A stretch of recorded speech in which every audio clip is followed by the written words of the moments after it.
now listening to the Film Situation podcast. Today, we're so pleased, so honored to have film producer and president of Millennium Media, Jonathan Younger, who's made such films as The Expendables 4, Jolt, The Bricklayer, The Protege, The Hitman's Wife's Bodyguard, Angel Has Fallen, The Offering, Rambo Last Blood, and The Outpost, amongst many more. And thanks so much for being on the Film Situation podcast, Jonathan. Thanks for having me. Good to see you again. Likewise. Jonathan and I have spoken in the past, and he's a friend of the podcast for sure. So, typically I save the question about the movies for the end, but if it's okay with you, I kind of want to jump right into it in the beginning because I just feel like they're going to come up throughout the conversation. Sure. Different ways. So I asked each guest on the podcast, as you guys know, for, 2 movie scenes from any films that each guest likes. And I know sometimes it could be a daunting question for us cinephiles because there's so many great films. You stressed me out when you first asked the question because there are so many. I know. I decided to answer on what has been on my mind lately. That's a good way to approach it. And I always kind of say, like, I know, listen, especially the more you like movies, the more it's like, it feels so absolute.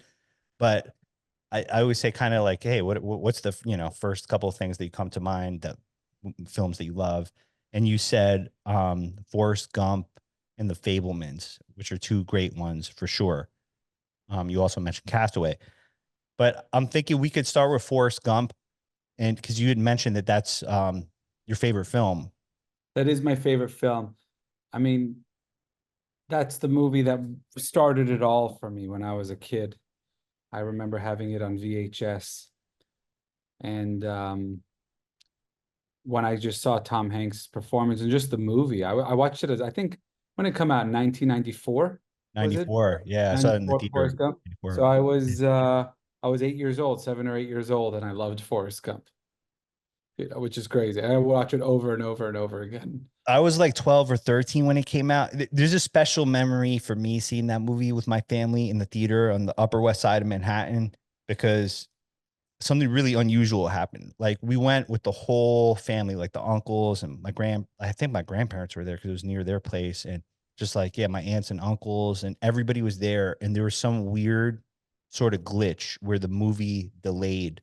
Like, there was like a half hour or like 35-minute delay or something like that when the movie played. But like, we didn't care so much because like the family was just there hanging out. It was like before the previews even started playing in the movies. And I remember when we walked out of the cinema, they handed everybody 2 tickets, like because of the inconvenience. Like, every single movie patron, like they gave them like 2 voucher tickets to see free movies. And then the whole family gave them to me. So I was watching movies that summer. Oh, nice. For free. And it was awesome. I remember hanging out in the movies for the entire day because I only had enough money for 1 ticket. So I would theater hopping. Yeah.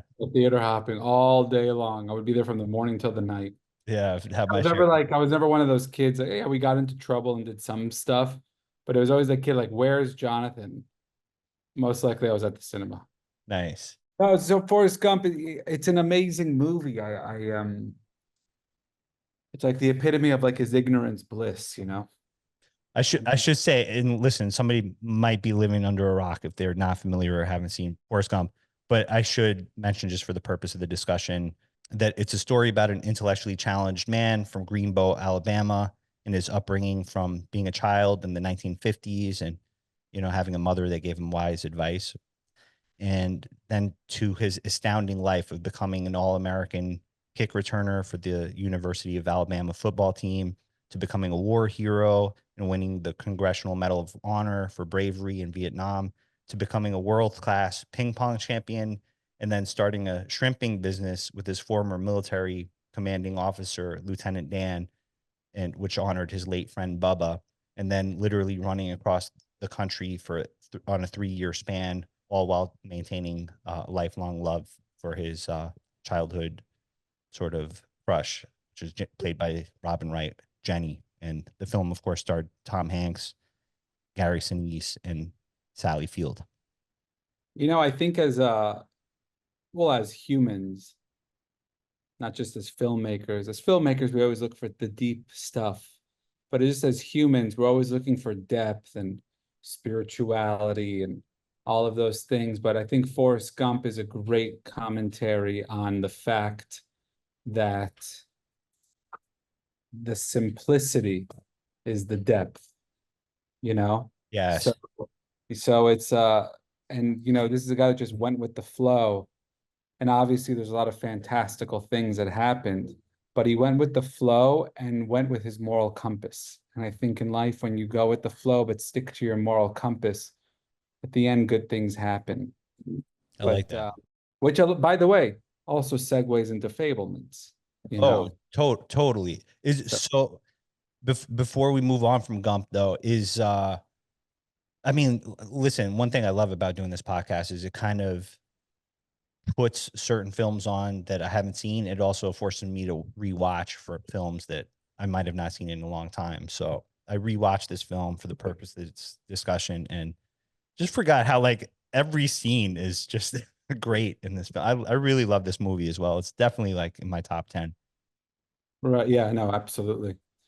Particular scene though that like really In Fableman? no in Gump, in Forrest Gump. Oh, in Gump? Oh, there's a bunch. There's so many, but Like one is I love the I love when he's in the army and I love that too. has to put the rifle back together. And It's you so literally, and he's like, I'm done, you know, and he does it faster than everybody while Bubba's talking to him. And the drill sergeant comes, he's like, God, why did you put that rifle together so fast, Gump? And he's like, because you told me to, drill sergeant. And he's like, you're a goddamn genius, Gump. You know, and it showed that in his mentality, the way he operated, even though I think he was a genius, it was perfect for the army because it's just like you did. It was totally suited for the army. I was thinking about that too.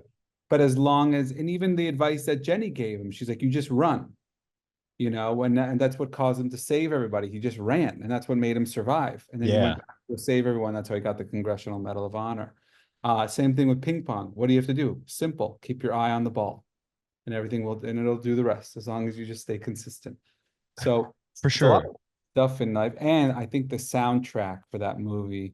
One, Alan Silvestri, I think, is one of the greatest movie composers. But two, also the soundtrack itself.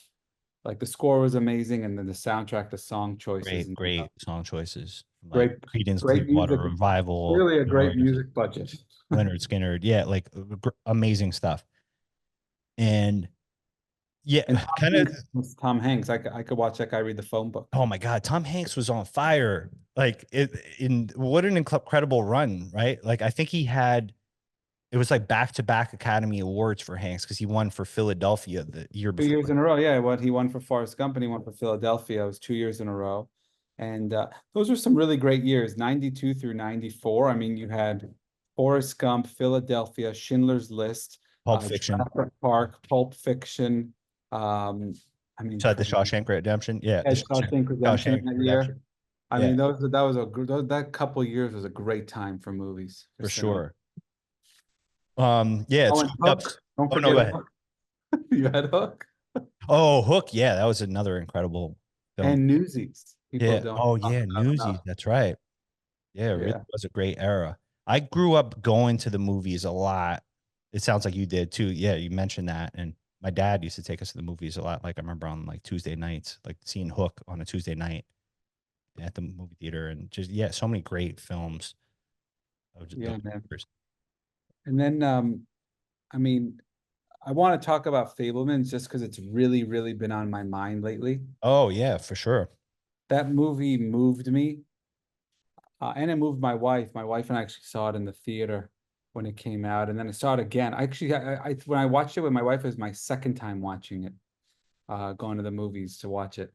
And obviously, it's the story of Spielberg and how he got into film. It's, obviously watching it, I knew all of the stuff because I know about his whole life. But did you know the stuff about his family, like his family dynamics as well? I didn't know about any of that. I knew his parents had gotten divorced. I didn't know why. I didn't know the whole thing about the friend who was an uncle. I guess there was really a guy like that. Obviously, all the names were changed in the movie. but I know that there were creative liberties taken for the movie. Yeah. But no, that I guess that it makes sense that he'd hide behind the camera, you know. Totally makes sense. And in fact, I read up that Seth Rogen told reporters that Steven Spielberg often became emotional on the set of the production. He said it was a very emotional experience. He was crying a lot on set, and it's very directly based on his life. And pretty much everything that happens in the movie is something that happened to him. As we were shooting, I'd be like, "Did this happen in real life?" And the answer was yes, 100% of the time, which that's pretty amazing. Unbelievable, right? It's unbelievable how personal it is, and that's something that I've been thinking about a lot, actually, really a lot recently, because I was just out in Kosovo a few weeks ago working on a film project, and there was like a group of American filmmakers, and there's a guy named Josh Mund that he made this movie called James White that was at Sundance a few years ago with Christopher Abbott, Cynthia Nixon, and Kid Cudi, and Ron Livingston was in the movie. And this was a movie that was super deeply personal to Josh. It's about like a young guy, and his mom is dying of cancer, and just like the way he's sort of dealing with it. And Josh is definitely it's an incredible film. I'm just more like mentioning it to you because I recommend watching Sure. it. Yeah, it's like a Yeah, super, well, I love Ron Livingston. I think he's awesome. yeah, he plays Great kind of like a actor. family friend that like kind of is like the guiding force to some extent Oh, to I've been rewatching Band of Brothers to get it. So I'm doing a World War II picture in a couple months, and just to get back into it, like to get into the mode. So I've been watching a lot of World War II stuff. So I've watched Private Ryan. Been watching Band of Brothers. And Ron Livingston is amazing. Obviously, we all know him from Office Space, which yeah, was Office Space is incredible, amazing. Yeah. you know. But he has a But range, right? Because Office Space was like one type of character, and I've definitely seen him on a range of sort of roles. yeah, the in but I just wanted to just go back because the Fablemans, it touched me so much, especially the scene. There's two scenes that I loved in the movie. I think I mentioned them to you. And Oh yeah, the ending scene. well, the first one was the Judd Hirsch scene. Oh Judd yeah, Hirsch, who played his uncle. yeah. He got nominated for an Oscar for that scene. Wow. And I think that whole speech about the difference between art and family, or art in your life, and how it can just tear you apart is so true. Because I got into this business as an artist. I still consider myself an artist just because I'm an executive now. For me, that's what always felt like the costume, you know. But I like to work with filmmakers. I like to act. I'm an actor in a lot of movies, as you know, and uh, Yeah. write. I was one Yeah. of the writers of The Offering, and I love movies and cinema. And it's true, to do the dream, it'll tear you apart. And it does tear you away from your family just a little bit. I mean, you have to go away. I had to go away to Los Angeles for a long, long time. I didn't see my family. I prioritized work or the business or making movies, even if it was a short film, or working for free on commercials or whatever it was, because you just want to get it out. You just want to be around it. You want to be around those people. You want to be able to talk creative. It's this medium that you have everything, right? You have sight, sound, um, Everything. It encompasses everything. and it's so Construction, true. psychology, It was like Judd Hirsch gave such an impassioned speech about it, and he was a circus worker, right? And he was explaining that to him. And one of the greatest lines in it, he says, the young Spielberg is like, "What?" So he goes, "Putting your head in the mouth of a lion, that's art." He's like, "No, putting your head in the mouth of a lion, that's balls. Making sure the lion doesn't bite your head off, that's art." I think it was a that's great line. That stuck out with me. Just that whole scene when I watched it again the other night, and it was just beautiful wow, it's scene. so powerful. It's such a there's so And much emotional resonance there, and obviously it's a film that I love too because as a filmmaker, you really how could it not resonate of with you? course, but then you realize something. You go through life, especially as a filmmaker, right? I mean, at this point in my career, I've worked on almost 50 movies. Every single one is a new experience. Every single one is is a new lesson. It's a new family. It's a new thing. It's new stuff that you learn. And in the beginning, you're really going more by the book, you know, but then eventually, like, as you learn more and more, you kind of make it your own.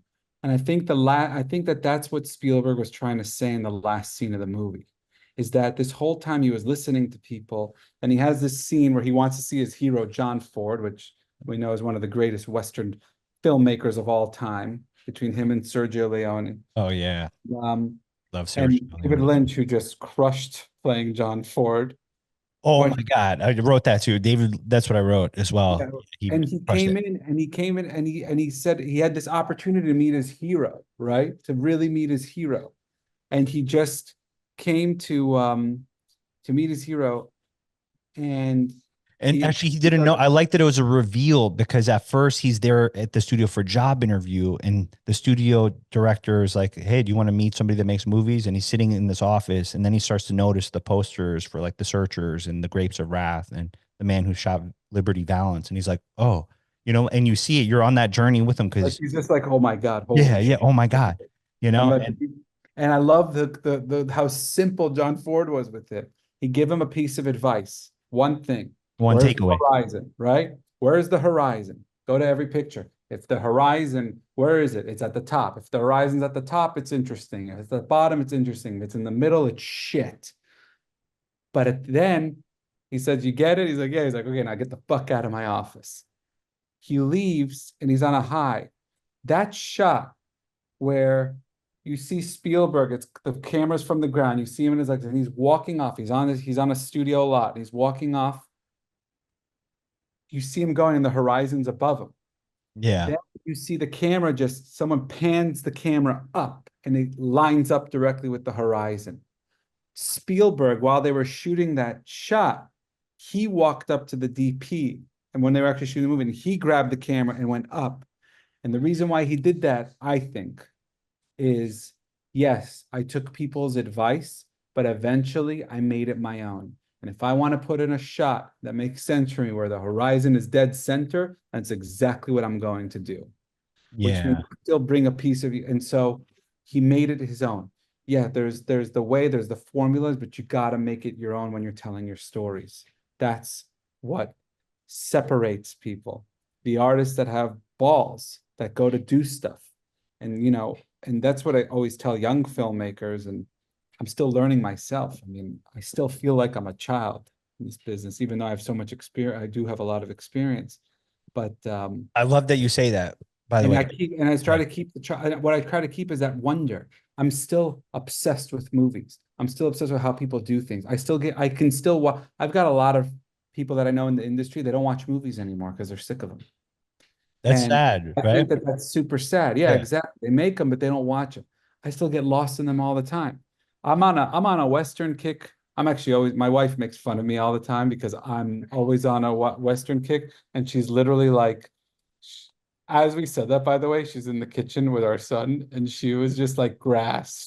And the reason why she's like, you're gonna make me watch another movie about grass because it's like all these landscapes, these Western landscapes. My wife's actually an actor Oh, and a cool. writer in the community. She's extremely talented and she's hilarious. So, Yeah. sense, yeah. So, anyway, but and I I don't know if I'm segueing or not, but I heard something so incredible that I want to share because I think that there's a spiritual component to filmmaking. I think that there's a spiritual component to doing your dream. Nobody, you go into the movie business, you become a filmmaker, you become an artist because it's inside you and you have no choice. 100%. Nobody goes and says, I want to go suffer for the next X amount of years. Nobody It's says such a punishing life, you it's know? it. And if you've Yeah. got, I call it if you've got the bug, right? If you've got the virus, you're screwed. I got the virus and I'm all I'm Yeah, all you're in. all in. There's I'm nothing that totally you can, all in. I could you've always got it, you've got it. Because if not, you'll go nuts. You'll go yeah, nuts if at you're this not point I've embraced it and I kind of embrace it from a total, like back in the day, like if Van Gogh was painting on a canvas, he wasn't really known at that, like during his time, you know? So I kind of approach it from like, hey, whatever comes of this, this is what I'm pouring into. I'm not doing it for some sort of like specific outcome of like, oh, I'm gonna be this or I'm gonna be that. It's like, no, I'm gonna do it like somebody does kung fu, and I'm always gonna like just work toward getting better and better at it, and just But the recognition especially from your peers is important. And that of course it's important. It is important, and like, you know, it's something that, you know, it's appreciated. Like I made a really small movie called The Trouble, and it's a feature film. Some kid wrote to me on Instagram a couple of months ago and was like, "Oh yeah, like I saw your movie and I really liked it, and I made this poster of it." So I have this fan art. That's like actually what's behind me. This fan art movie poster for like some kid like that's found our awesome, movie. man. Yeah, it's awesome, man. And it's just like, Inspire somebody to do something. you know what's bugged out about it? The scene he picked is like there's two guys, the main character and this sort of rogue private detective, hitman of the streets kind of character, like, and they're both on different sides of a tombstone. And when I was first conceiving the film, that was the first thing that I sketched out. So it's like, it's just funny that this kid tapped into like what was my first storyboard, but not on any posters or anything like that from the film, you know? Global consciousness. You Yeah. know, th- there is something like godly about all. First of all, I believe in God, but there's something godly and deep about all that stuff. And I was actually sharing with my wife the other day that I heard something that I was thinking about this podcast, right? What are we going to talk about? Obviously you run the show, but what did I want to mention? And I had heard this guy say something so profound, and he was talking about this concept of God. But then I just took that lens and put it into your art or pursuing your art, and it's the same, which is, he said, we as humans, we can see the destination, right? We know the destination at the end. Like we have a dream, right? The dream, when you see your dream in your brain, if it's to be a filmmaker, if it's to be an artist, if it's to be a world-class lawyer, whatever it is, you see the end, you see the dream, the end of the dream, the goal. Like you see yourself getting an Oscar, you see yourself winning the big case, right? You see Yeah. yourself at Art Basel with this huge painting, and people are like, wow, this is unbelievable, or getting moved by your work. Why don't we see the path? That in between us and our dream is the plan. We don't see the plan because if we actually saw the plan and what it took, we probably wouldn't do it. It'd be too daunting. Yeah, Yeah. it would be too daunting. Way too daunting. Crazy. So we're blessed with seeing the dream, right? The goal. 100%. And trying not to. And so it's the same thing with art. And I say it, if there's any budding filmmakers out there listening to this, just keep your eye on the prize. I know it sounds so cheesy, but keep going, because I just feel like if people give up, and look, I started my career as an actor. I started always as an actor. By the way, the filmmaker in me would love to see more of you as an actor. Like I couldn't I'm help but coming out in Hellboy in my oh, movie nice, Hellboy. man. Yeah, But yeah. there's a part of me that's like you know, I would love to see Jonathan in some movie with like where he's I'm playing in the brother, Outpost. where he's like brothers with Benny Safdie, and like Tim Blake Nelson is like their uncle or some shit like that, and it's like some Oh, character-driven family well, movie. first of all, Tim Blake Nelson, he's a really good friend of mine, and he's a great filmmaker. That it's actually not that far-fetched. It might not. But But that's how you know, like I I'm think in the like that. Outpost. Yeah, I'm making a movie called Lucky Strike in a nice. couple, same direct with Rod Lurie, same director as The Oh, Outpost. awesome. Nice. The Scott Outpost was Eastwood. phenomenal, and you were great in it. Yeah. Oh, thanks, man. That movie is. I'm actually holding the bracelet of the real Fallen right now. Oh, I wow. hold this all Awesome. the time. I always have Yeah. a from this is from The It was Outpost. a powerful film. And thank you. And actually, the movie was honored 2 years after it came out. We were invited by the National Veterans Memorial Museum out to Columbus, Ohio, where there was a panel, and Rod came out and a couple of the other producers, and they held a panel, and a lot of veterans and their families came, and we heard from a lot of veterans' wives, and they said that the movie actually saved their marriage. Believe it or not, I was That's in shock. really I'm like, what does that mean? substantial. They're That's like, substantial. Yeah, well, it's because it incredible. helped them start talking, because we wanted to tell an authentic story. I think authenticity is so important when you're telling these war films. you know, Yeah. and getting into the character, the nitty gritty of the characters, and not glorifying war. And Yeah. Lucky Strike is a true story about a guy who gets stuck behind enemy lines on the eve of the Battle of the Bulge and has to survive. It's Wow. bookended. It's bookended by something that transpires in 1950 on each side of the script.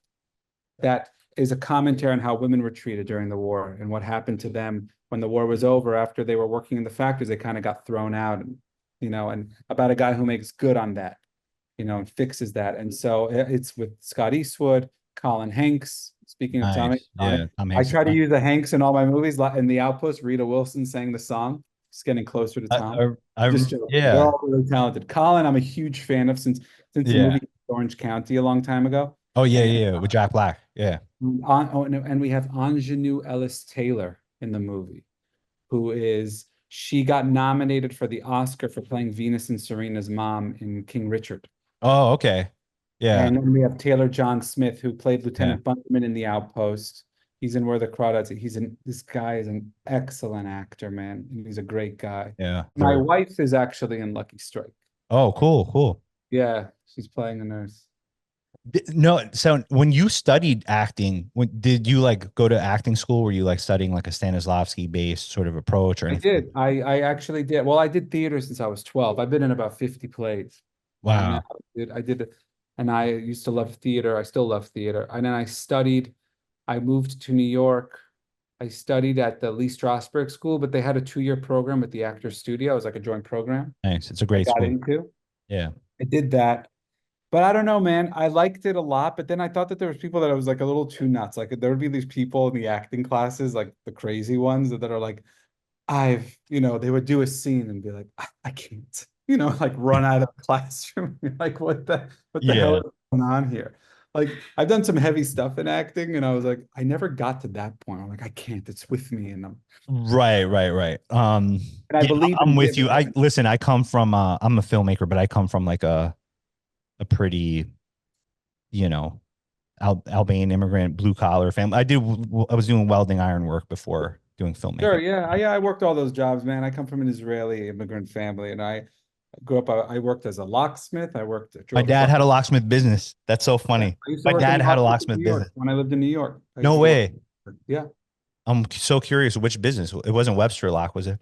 No, it was my buddy, my cousin Moore was working there. He was working with a locksmith, some Israeli locksmith company, and I There's a needed a lot job. of them. And yeah, Oh yeah, my I dad needed a was job. really close with them actually, and he was really proud because they like sort of took him in. He was like, yeah, they invited me to Israel, and he was really proud of that actually. Oh yeah, oh, absolutely. Yeah. Makes sense. And I did that with my cousin. I worked in moving when I moved back to Florida at one point because I grew up here in Florida, and where I live right now, actually, I don't live in LA at the moment. I'm Which part of Florida? Miami, Oh, okay, cool. North Miami Beach. But I go Good with my wife mojitos in and I. Miami. Great mojitos. Yeah. Remember that scene in Miami Vice when the Michael Mann one when they're like, I want a mojito. Oh yeah. The next shot, they're on a boat to Cuba. Yeah. Mojito. That's one thing I'm proud of. I make really good mojito. Oh, that's awesome. Yeah, Oh, yeah. In fact, like I was like known for it. I'd have parties and like people would line up like Zeph's making mojitos. It would take me a while and I'd have to have like a taste tester with me. Sometimes my wife, they you're like don't. 300 mojitos and you're like, I just want to take a Yeah. goddamn. Yeah, like crushing all the like with the mortar and the pestle. No Yeah. more mojitos. You just get mad. No more It's done. mojitos. That's it. No more. You become the mojitos Nazi. No mojitos for Yeah, you. no mojitos for you. Yeah. That's so funny, man. Are you I love Michael Mann, by the way. I'm glad you mentioned Michael Mann. Oh, It's great. explosions. Yeah, he Explosions. is like in Collateral is such a great film too. Collateral is amazing. Me and my friend wrote a script called Devil's Night that we want to do. And it's basically Collateral meets Constantine. That's awesome. I love those two worlds. Yeah, yeah. That So sounds we'll try really to put interesting. that together at some point. Anyway.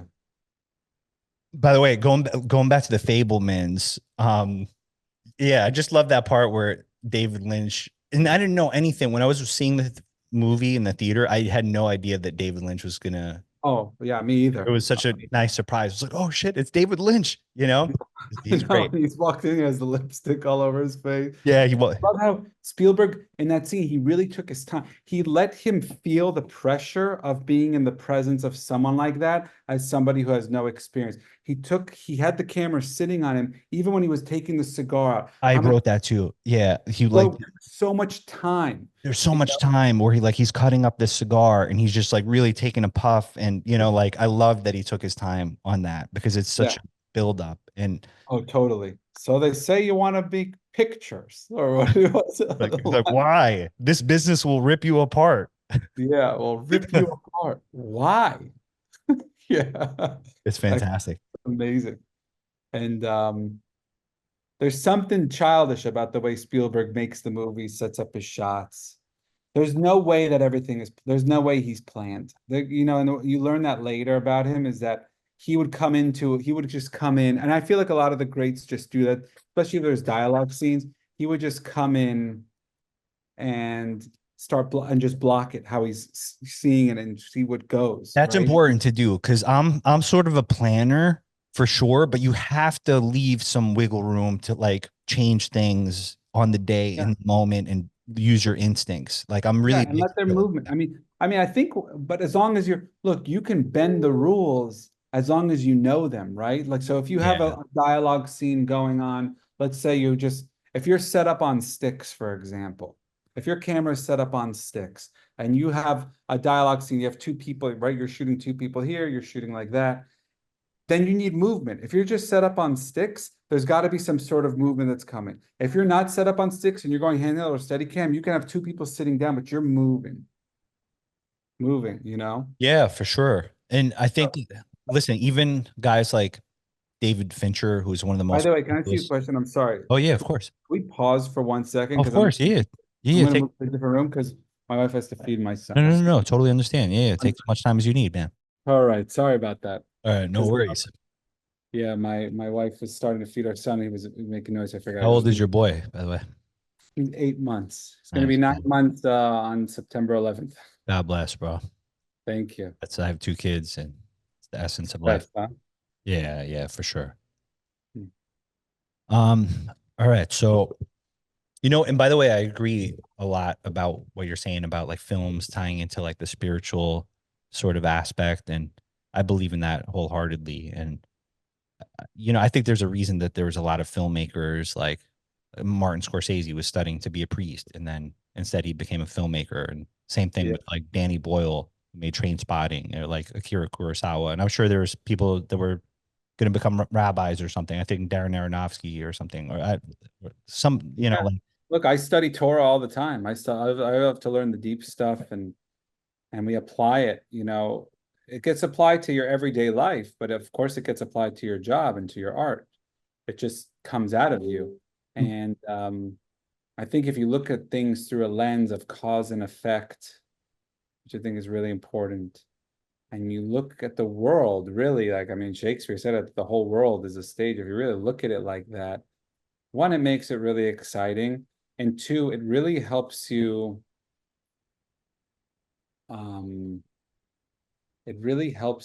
tell the stories in the way that you need them to be told. There are molds that we have to fit in, right? Rules.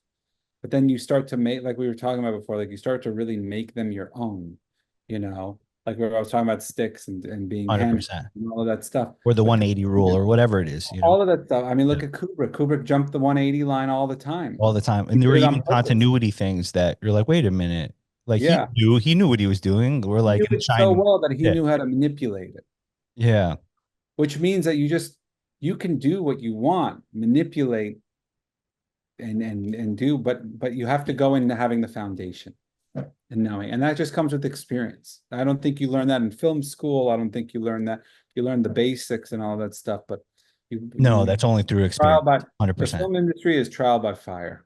It really is. It really is. So I actually, my film journey was totally circuitous and a little unusual because when I was in high school, I did take classes at the School of Visual Arts for film on the weekends. And that was when I was like 16 and junior year of high school. And I remember I went with my friend, shout out to Mike Reich, who's a filmmaker, and Jonah Schwartz, who they like pursued filmmaking immediately right after high school. But I think the 16-year-old me, when I was learning stuff at SVA, and I was just like, holy shit, this is fucking daunting. Like it was so much more daunting, I think. And I always give the excuse of like, oh, well, I came from an Albanian family, and that's not realized that's not for us. And I think that was a part of it, sure. Like nobody explicitly said that. But I think the Oh, of course. 16-year-old me just wasn't ready for how much hard work it was. But then when I was 22 and I had a whole different, I was working like construction sort of jobs and just breaking my back, I realized everything is hard work if it's Yeah. worth pursuing, you know? Yeah. Yeah. And you can, by the way, and you can fail at anything. So you might as well fail at doing what you love. Well said. Exactly. And so that's kind of like what happened to me. I started to gain some traction in other things and I wasn't happy. And so I realized I'm like, all right, life is too short. What would I do if like money wasn't the main motivating factor? I was like, oh, well, obviously work in film, like obviously, you know. Yeah. I got fired from an insurance company before I moved to LA.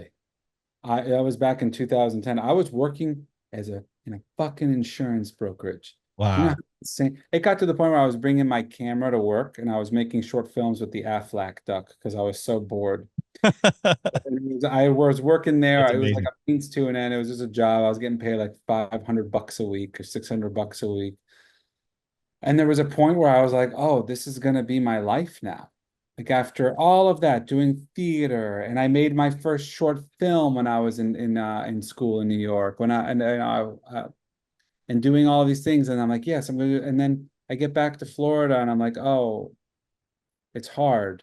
So I started to work in this insurance company, and I started to like take the classes and stuff, and like I buy the clothes that you wear if you're an insurance salesman. And I Wow. thought, like, okay, this is going to be my life. Like I'm going to settle down, and this is going to be it.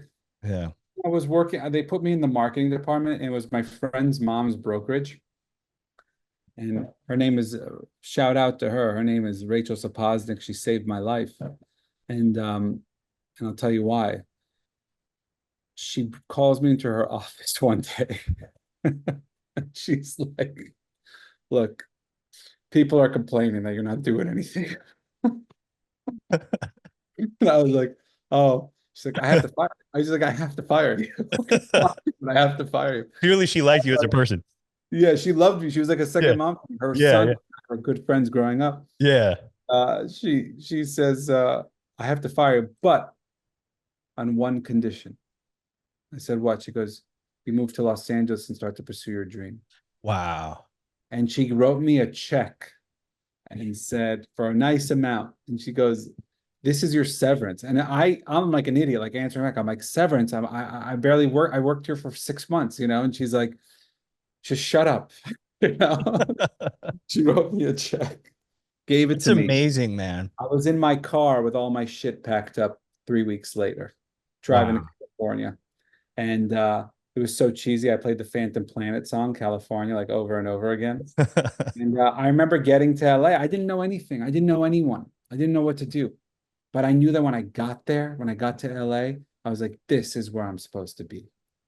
This is the Yeah. place. And I was working in restaurants. At that time, there was the Ross reports where you'd see all the agents and stuff. I was pursuing acting, so I had like headshots. I worked at the Grove selling hair straighteners. I worked for a construction company, and I didn't even know how the business worked back then. I got an agent, and I booked my first audition, and it was for a national Pizza Hut commercial, which I'm sure if you go on YouTube, you can find it if you type my name in. But I got in full disclosure, I saw it actually.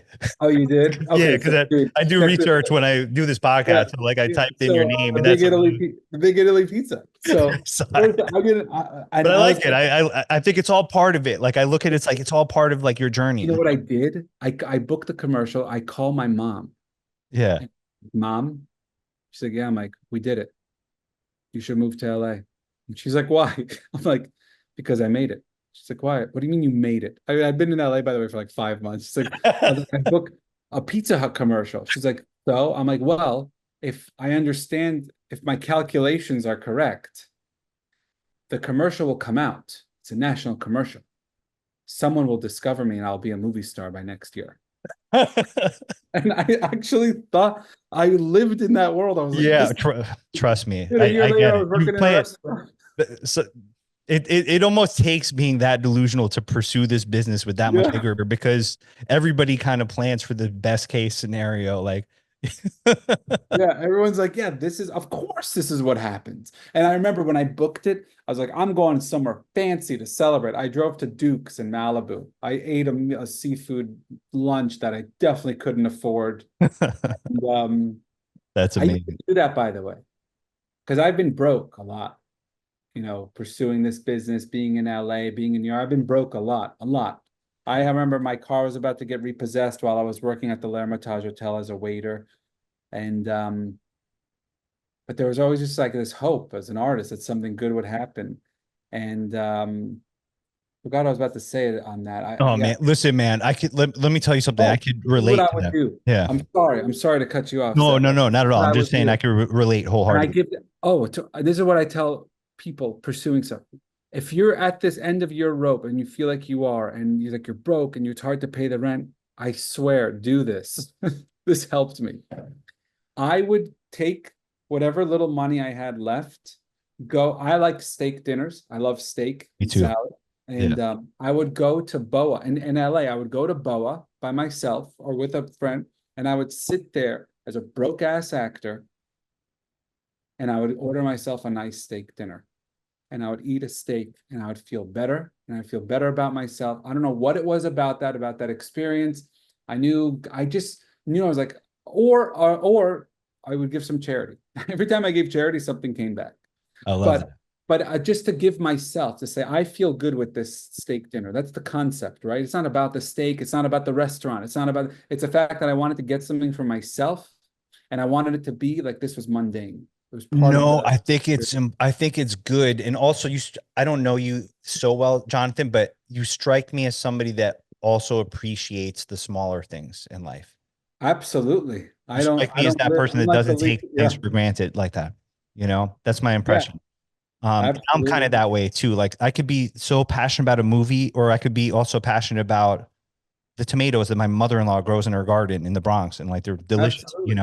I'm passionate about, uh, I mean, obviously my family.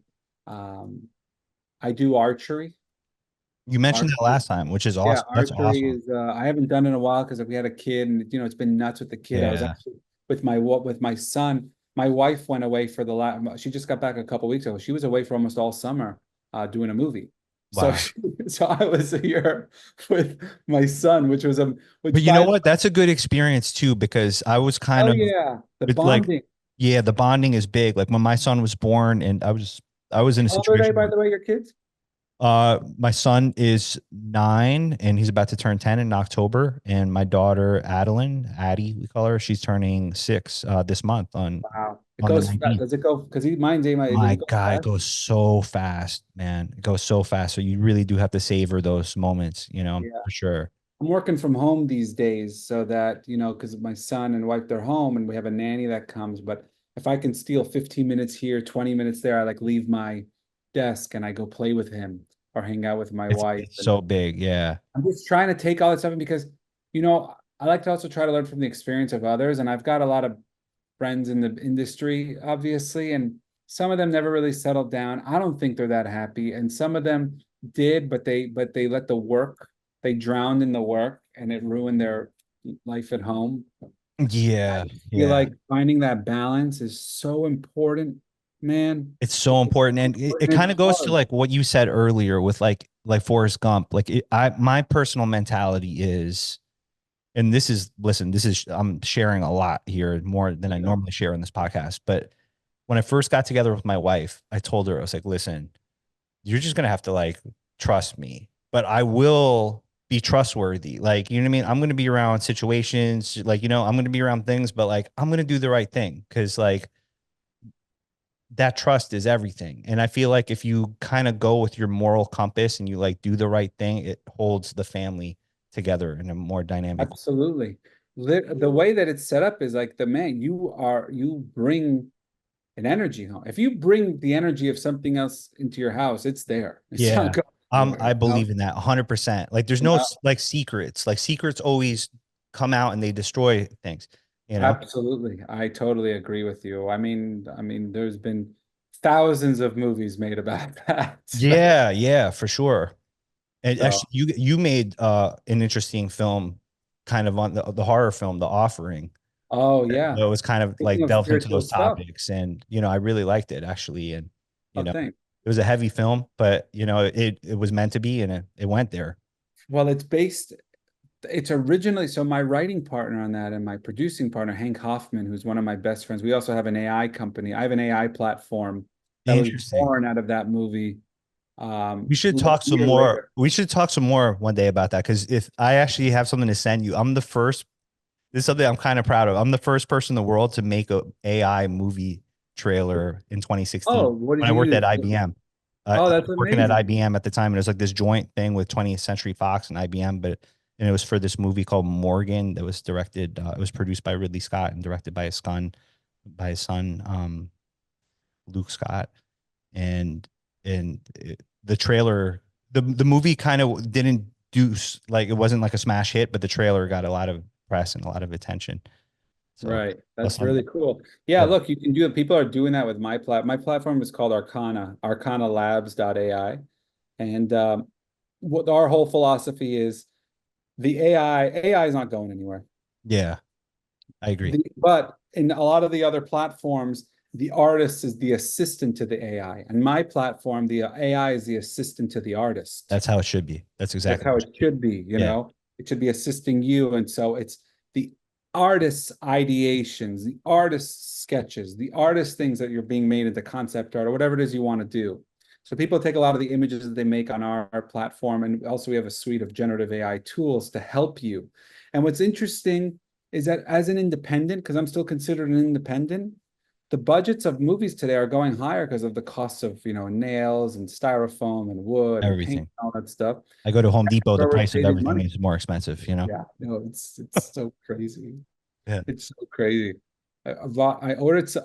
I went with my wife to Five Guys the other day because we went to go see Deadpool, and we went Yeah. to Five Guys after, and two burgers and two drinks was like It's $30. insane. I know. I've experienced that. It was like I had a bagel in Brooklyn, like a breakfast sandwich a few months ago, and I was like, "What? It's like 750, like in this neighborhood?" You know? That's Yeah. crazy. I used to before I went to when I was at Strasbourg, I would get off the train because I lived in Brooklyn, and I would go to 13th and University in the city, and there was a bagel shop there, like one of those corner store bagel shops where they make the coffee behind the register. Yeah. I used to get a bun or a bagel with olive cream cheese and a coffee for $1. Yeah. And back in 2008, like it was Yeah. a Yeah. the Yeah. coffee was 85 cents. No, sorry, Yeah. yeah, for it was $1. It was a deal, or you can get Yeah. They would have those little I was deals. like, Yeah. I used to get yeah, them in I bodegas all the literally time. No problem. survived. I survived on those things. Trust me, I do know. Yeah, but they were so good. I used to love those buns Oh and yeah, man. Yeah. So that's pretty cool. What else is, I'm really fascinated about what you're doing with the AI company. And I completely agree that AI should be an assistant. that's what our whole platform really is about. Also, we're not really censored, so you can do rated R stuff on our platform. You can't do illegal things, but Right. we're against baseless censorship. Good. Yeah, A that's so lot of the good. platforms, and if you think about it, there's a renaissance going on right now. We can't censor a renaissance. Imagine if the Renaissance was censored, like the Exactly. actual Renaissance. Imagine if every art museum in the whole world said no more nudity. Or imagine if every Yeah, movie studio 100%. I'm with was you. made. I'm like a free speech. I believe in it. Yeah. You can't What censor if ourselves. every movie studio in the world was like, okay, you can only do PG-13 movies? It's a slippery slope. It's a very slippery slope. It's attack on art, and my company, Arcana Labs, is doing something about it. Like we really, and Where are I'm you guys based out of, in LA or like? Well, the company is in LA. I have an office there. I have a team of engineers all over the world. There's about 15 people that work for Arcana That's right now. awesome, man. And we're officially launching mid-September. We'll be out in the press, but there's over 30,000 subscribers using it now, and it's growing. And the platform is not even all the way where we need it to be. But eventually, we're also doing custom trained models. We're creating some proprietary security software for AI called Trusted AI. And then we Is have it a this. language based AI model like Chat GPT? Like you could like start typing We in. have multi-model. We're model agnostic. Got you. So eventually, we're a suite of tools. So if you have eventually it's going to be the version where if you have a model that you really like, you can upload it into the platform and play with it. Right now, there's like 12 different models that you can use for different things. If you want to do stuff that's photography, real, anime, any sort of style, real estate stuff, structures, creatures. There's different models for all of those different things, multi-style. And it's just a suite of tools. Like we have this new one called Doodler, where you can just literally draw something, put it in the platform, and it'll animate it for you. That's amazing. You can take a look at it. So even a shot list, Storyboards. I was just thinking that. drawing shots. That's the first thing I was thinking. They'll look like. Yeah. You know? It'll take my stick figure stuff and make it look interesting. Exactly. By the way, exactly. I draw horribly, and I can start to like do stuff on it just to see what it'll look like. And if you know photography, you can type out shots with the lighting, and it'll copy it. You know, that is awesome. Yeah. So yeah, I'm very excited about it. It's a really great tool to have in an arsenal for filmmaking thing. I think it's cool to see that like people in film schools can have access to tools that only at one point only people in the studios had access to. And I think it just gives an opportunity to somebody without these big budgets to really go for it, to go for something with images. Democratizes the process for sure. Totally democratizes it. This is something that I've said before. I think, you know, the digital camera has done in some ways for the filmmaker what at some point the pen and paper did for the writer, you know, ideally. Yeah, absolutely. Absolutely. You know, it gives more people a chance to actually make these things, you know. Totally, man. It's definitely a revolution, and it's coming fast. It's already here. Yeah, exactly. Yeah, no, it's coming fast and But I furious. think there's always still going to be movies and television series and art, but as long as it's artist driven, not computer driven, like not 100%. AI That's driven. how It's it got to should be be. human driven, and that's it. That's what I would like to see. So I would be on board with that mission for sure. Thank you. One thing that I also notice, I see a pattern. There's something that like resonates with me. I feel like you like stories, and correct me if I'm wrong, but like because of Forrest Gump, because of the Fablemans, and like certain other works that I know from talking on our last podcast that you know you love Rocky just as much as I do. Do you like stories about the underdog? Yeah, And that's something that I like. I like an underdog story always. That's how I am too. I think most people in life are underdogs. That's how I feel like, at least. Yeah. And it's a story that's simple to understand. It tugs on the heartstrings, and it can go both ways, right? Your underdog can eventually become a villain, or your underdog can become a hero, or your underdog, right? So you could be both. Yeah, Depends, you know. 100%. I Yeah. think some of the greatest villains ever were always underdogs, and they had something to prove. And they Yes. used that power wrong. They used it for the wrong reasons. Like Unbreakable with Bruce Willis and Samuel L. Yeah, Jackson. exactly. Exactly. They You call know? me Mr. Glass. They call me Mr. Glass. Yeah. So we have one thing in common. We both can't be around water, like something like Yeah, that. we both get, yeah, we have one thing in common. Funny. Oh man. Did you see Trap? I haven't seen it yet. No, I do want to see that. The trailer looked really good, and it's something that I would Yeah, it looked have on the cool. list. Yeah. I feel like it was a big, like he's just trying to showcase his daughter who wants to be a pop singer in real life. You know, that is something that kind of I have to say is a It's little literally it's a little suspicious, you know. But yeah, like, hey, you know, more power to him. yeah, like I'll give it a shot. You know, like he's kind of a hit or miss filmmaker, M. Night Shyamalan. Like, you know, I know, man. I got, did The Happening, like with Mark Wahlberg, it was like, what is I that? feel like the ones that were great, obviously Sixth Sense. The Sixth Sense was incredible, but I only Signs, saw it like, once, you know, like yeah. when it came out. Signs was awesome. Signs was great. Yeah, yeah, Signs was like the ultimate like of faith, and everything happens for a reason. And I yeah. love I stories actually like want to that. revisit that one. It was Mel Gibson and Good Joaquin man. Phoenix. Yeah. You should. And Yeah. also Joaquin Phoenix. Joaquin Phoenix is a beast of an actor, man. That's Beast of- like, yeah, he's just so good. Have you ever seen We Own the Night? Yeah, of course. That's a great film. I love That's that. the one where he's holding a hammer, right? Oh, wait, no, We Own the Night No, is the when one we with, own the night, uh, it's like him and it was who's like his this dad? nightclub His dad guy. is His what's his name? The old Robert Duvall. Robert Duvall. Yes, Yeah. yes. We Own the Night. He has a night. Yeah, yeah, yeah. And And his Mark Wahlberg's the brother, and he's and they're a cop and he's a cop, cop. and like, and Ava Mendez is in it, and just like the whole like opening of the film where like in a club and the Blondie music is playing, and just like he's so in that New York City nightlife in the Yeah, 1980s, yeah, and then he finds out that these Russian gangsters are the ones that shot his brother, and then like it's just such a visceral sort of moment because he is kind of like undercover, and you're like, yeah, like we hit this cop last night, and when he's in the restaurant with the guys, you're like, oh shit, he can't let on that like he's upset about this, but like yeah. that's just such a real moment. And then Absolutely. yeah, it's such a great film. Great movie. I liked We Own the Night a lot, man. There's James Gray, that filmmaker that made that, also made this movie called Little Odessa. That was like his first feature film with Edward Furlong. A really good film that took place in Brooklyn, kind of like similar vibes of that. And then he made this movie called The Yards, also with Joaquin Phoenix. And actually, he made Two Lovers. There's a movie called Two Lovers. Have you seen this movie? No, Oh, this. I'm gonna like send you just the like the name of the film. Like this is a must watch. You got to put it on your list. I will. Yeah, Yeah, yeah. send it to me. I want It's to. Yeah, absolutely. I think you're gonna like this one Did you because see the movie? I don't know why I thought about this when you said it, but did you see the movie Old Henry no, with Tim Blake Nelson?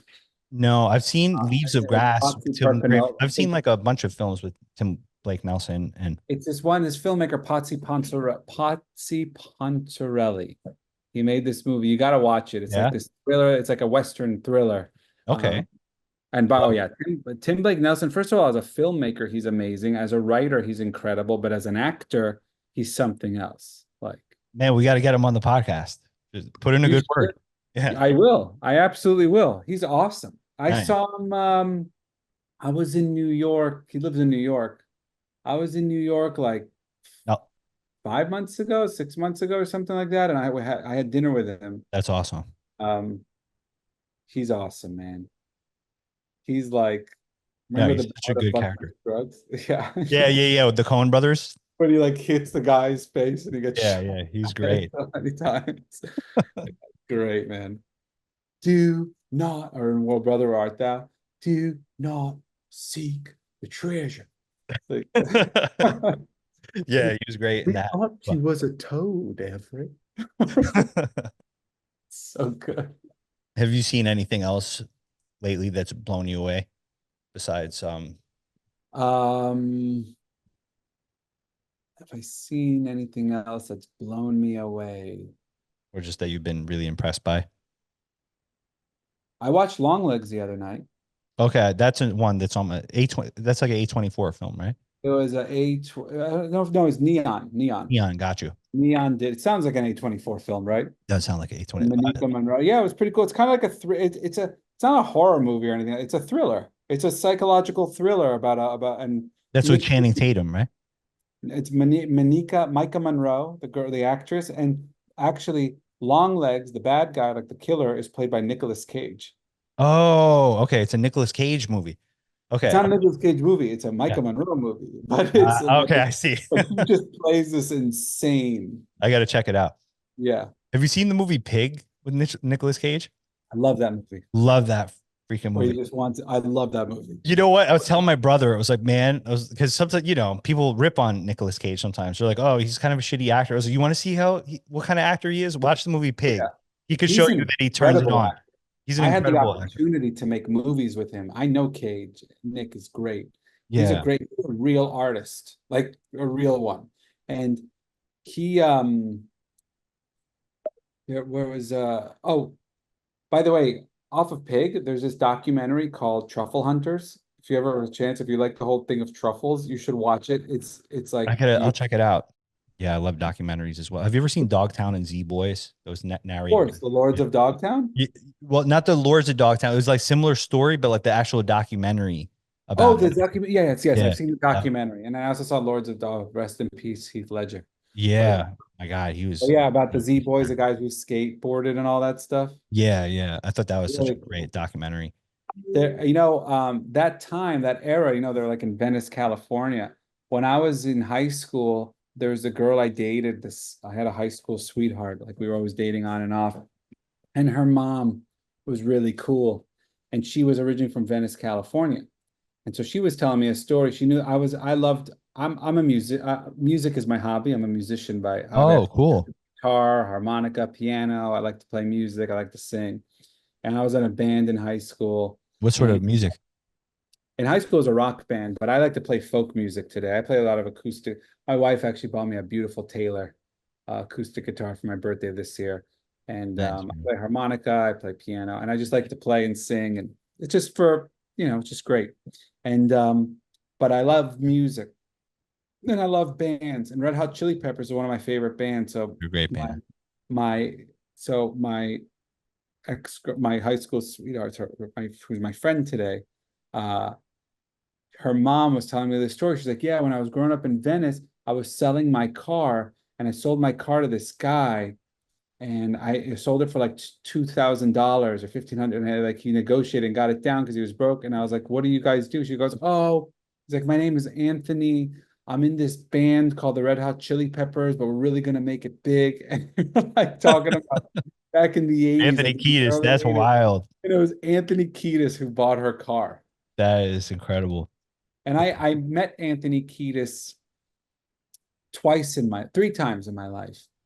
It was really interesting. The first time I was growing up here in Miami, my parents had a restaurant. I used to work in it all the time. My brother and I used to work in. I used to work the pizza window, and there was a store across the street. It was down in South Beach that had opened some like t-shirt store, and then and then once before it opened, like we walked over to go meet our new neighbors, right? I walked across the street and this guy was setting up these t-shirts and they're like really cool t-shirts. And in walks Anthony Kiedis and John Frusciante. And I That's was like amazing. 15 years old. Yeah. I was like, Wow. and I was like, and then they were shot like looking at the shirts, and I walked up to them and I was like, I'm a really huge fan. And they're like, oh, thanks, kid. I'm like, I saw you guys. I want, like I've seen you do concert here, here, and here. And I think I was like 16, and I was like, um, we have a restaurant across the street. You can have some pizza if you guys want some pizza. They didn't end up coming over, and Yeah. he helped me pick out a T-shirt, and it was just Cool. such a fanboy moment. That's pretty By the way, cool, I man. still get like that. I I was get gonna like, say, yeah, because you met so many people from like I Sylvester I Stallone and still everybody. Yeah. I still fan I still kind of like on certain people, like like I'm like, oh my God. But here's this flash forward now. This is what's so crazy about life. I flew when London Has Fallen was the weekend London Has Fallen was coming out. Jerry Butler and Jerry's one of my, really dear friends. It's like my brother. Great. He's a great My actor too. brother. And we've decided, okay, we're going to celebrate the movie come out. So we went to Vegas for the weekend. Yeah. And we went to Vegas. We called a couple people that know they were coming, and there was the Nate Diaz Conor McGregor fight. Awesome. We UFC. got invited to go to the fight, and we got to sit in the front row of the fight. And I had never been to a fight before. I'm like, That's a this. good one to attend. So it's Jerry Butler, me, and who comes to sit right next to me? Anthony Kiedis. Nice. And I sit there, and he's like, meets me, and he's like, "What? Oh my God, I'm a producer." And Jerry and him, they know each other. And we're like, "Yeah, we have our movie coming out this week." And I'm like, "Anthony, I don't know if you remember this." He's like, "No." I'm like, "But I've met you when I was like 16." He's like, "Really?" He's like, "Was I nice?" I'm like, "Yeah." I was working at my parents' pizza shop, and there was in South Beach, and there was a store that opened across the street. And like, you walked in, and I was like, "Damn boy, but you were really cool. You and John Frusciante were really cool." And he goes, "Oh, that's awesome, man." And I'm like, we're not like close friends, but when if I run into each other, we see each other like that's the thing. And That's awesome, man. and then like those full circle moments are hysterical. If you have one, I have one more that's hilarious if you want to Be hear it. sure. Absolutely. Okay, I made a movie some years ago called Tesla with Ethan Hawke. Yeah. And I've met him before in the city. oh, And he's great. a couple of Him times. and his Yeah. wife are He's a great. really good actor. But when I lived in New York, one of my survival jobs is I worked in catering. I worked for a catering company, and the catering company was doing the Tony Awards. And I was put to a section of tables of like actors that I was being their waiter. Ethan Hawke was at one of the tables, and I had just done in acting class scenes from Before Sunrise. So like I was Oh, Richard Linklater. Yeah. Richard Linklater, and I was like, "This is crazy." And so like I was serving them the food, and the whole night I was bringing him his drinks. And he asked me at one point, he's like, "So what do you do?" I'm like, "Oh, I'm an actor. I'm this." And he's like, and I thought I was like, "Wow, I'm at the Tony Awards, and this is great." At the end of the night, you know, you work your ass off. Ethan Hawke goes like this, "Man, I want to give you a tip, but I don't have my wallet." And I said, "That's okay, Ethan Hawke." He's like, "It's okay." And he goes, "Well, you're a prince." And I said, "I'll get it from you one day." And he's like, "Deal." It's like, okay. So flash forward years later, go to my movie Tesla, gets accepted into Sundance. So Ethan, his wife, with my fiance at the Yeah. time, we all go to Sundance. I see Ethan on the red carpet, and I'm like, "Ethan," he's like, finally, he's like, "Yeah, Yoni, what's going?" I'm like, "I need to tell you something." And he's like, "Oh, no, you owe me $20." He's like, "Why?" And I told him the story, and he pulled out $20 and he gave it to me. So I got my tip. That's amazing, man. That's an Got amazing it. story. So it It's was like awesome. I saw an interview with Russell Crowe and Henry Cavill. Is it Cavill or Cavill? I always forget. I think it's Cavill. I think it's Cavill, Cavill. Henry Cavill. And so Henry Cavill worked when he was like a child with Russell Crowe, or he was like 12, 13 years old or something. And like he had like a small bit part in a movie with Russell Crowe. And he said that he got some advice from Russell Crowe, and he actually sent like Russell sent him some sort of thing to like where he was going to school, like some letter, and it was like an encouraging letter. And then like 10 years later, he's playing his dad in the movie Superman and Man of Steel. And Russell Crowe's like, "Man, like you really, there's something familiar about you."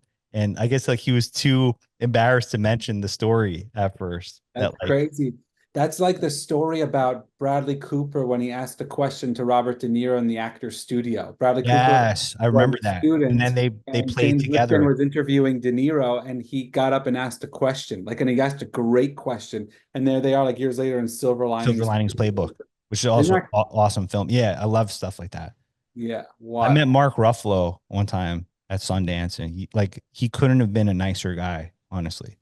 You He know, seemed like it. he like actually somebody was holding the door open for me because I was walking into the Eccles Theater or something, but like nobody else was around. It was just like I was walking in and somebody was holding the door. I was like, oh, I was like, thanks. And then I look up and it was Mark Ruffalo. I was like, oh, thanks. And then then when the credits were rolling, because he had directed a film. It was called Sympathy for Delicious. It was called. And like the credits were rolling. And I just like walked up to him in the theater. I was like, "Hey man," I was like, "You did this movie." I was like, "I really like the film." I was like, he's like, "Oh, thank you." Like, thank you. I was like, "You did this movie called What Doesn't Kill You with Ethan Hawke, actually, ironically enough." And they played these two guys that rob like their childhood friends that like are like these thug gangster kind of guys from Boston, and they rob an armored truck. And it was just such a realistic depiction of that life. Like it came out the same year as The Town, I think. But it Oh was yeah. just like, which The Town is a great film, but this film was like more like nitty gritty, like super realistic. Like when I saw the film, I was like, whoever made this What movie, is it called? What did you say it was called? it's called What Doesn't Kill You. And it was What doesn't directed kill by you? I an want to check actor it named out. Brian Goodman. And like this, as soon as I saw the movie, I was like, whoever made this film like knows that life, like straight up. Like, I'm from the Bronx. Like I understand like like this movie is Yeah. very realistic. And then as soon as Yeah. like it was during the era of DVDs, right? So like watched the movie again with the DVD commentary, and the guy was like, "Hi, my name is Brian Goodman, and I'm an ex-con, and I'm an actor, and this is like my life story." I'm like, of course. Yeah. And then when I met Mark Ruffalo, I mentioned that movie because he was playing sort of his character, Brian's character. And I was like, "Man, you were in this movie called What Doesn't Kill You." And like, I've grew up around some people like that. And he's like, "Oh man," like he was like so happy I mentioned that movie. He's like, "I loved that movie. And I loved working on that film." He's like, "I'm so happy you mentioned that." And this is Yeah. kind of like what sort of charm Mark Ruffalo has. I saw him at the party at Sundance, and people were like swarming up to him and that kind of stuff. And it was, I think, in the year 2011 or something. And and I just kind of waved to him. And then he looked at me. He's like he acted like he was starstruck when he saw me, you know, Oh, and that's a level of charm that's, you know, I have to respect. absolutely. Absolutely. Yeah. Those are all the fun parts about the business. And then there's the other 99% of the time. Oh my God. Yeah. Like David Lynch's character says, "Why, kid? This business will rip you apart." Yeah, no, that was Judd Hirsch's character. Oh, yeah, actually, no, David Lynch says that too. And then Judd Yeah. Hirsch did it also. The Yeah. whole Yeah. He actually like hits him, right? And then he's like, "Remember that yeah, pain." yeah, you remember that? Amazing. There's one thing I want to show you that, man, because I know that you know Randy Couture. Oh yeah, I love And Randy. I was at a film festival. This is like, you could probably like hardly see this, but like I Oh yeah, took a sure. photo with him. And actually he was there when I won best direct. It was wild because we were showing The Trouble there. It was the Action on Film Festival in Las Vegas. And this was like I felt like such an underdog because we made this small freaking movie and I won best director. Like, and it was just crazy because like it felt like David hitting Goliath with the slingshot, like Yeah, that kind yeah, of that's moment. We awesome, were man. like, man, there were It's a like great so many moment. movies here, and then like Randy Couture was there, like Russell Peters was there, you know. Those W's, man. It's those W's that keep you going. Even Yeah, the it little really ones. does. Yeah, no, it was like a, you know, and my dad and my brother happened to come out, and they were like sitting at the That's table, so they great. like witnessed that moment, and That's so yeah, awesome. it's pretty cool. Good for you. Thanks, man. What next? What's next in the pipeline for Millennium? Any interesting things that are Well, I'm doing Lucky Strike. I have a bunch of movies that are in various stages of development. One of our huge pieces of IP, we're going to do a reboot completely next year, but I can't mention that here right now. okay? I'm excited. Really, Lucky Strike is the one I can really talk about at the moment. Um, I I have some look I television looked up series. online. You guys are doing a film called Dirty Angels. Is that right?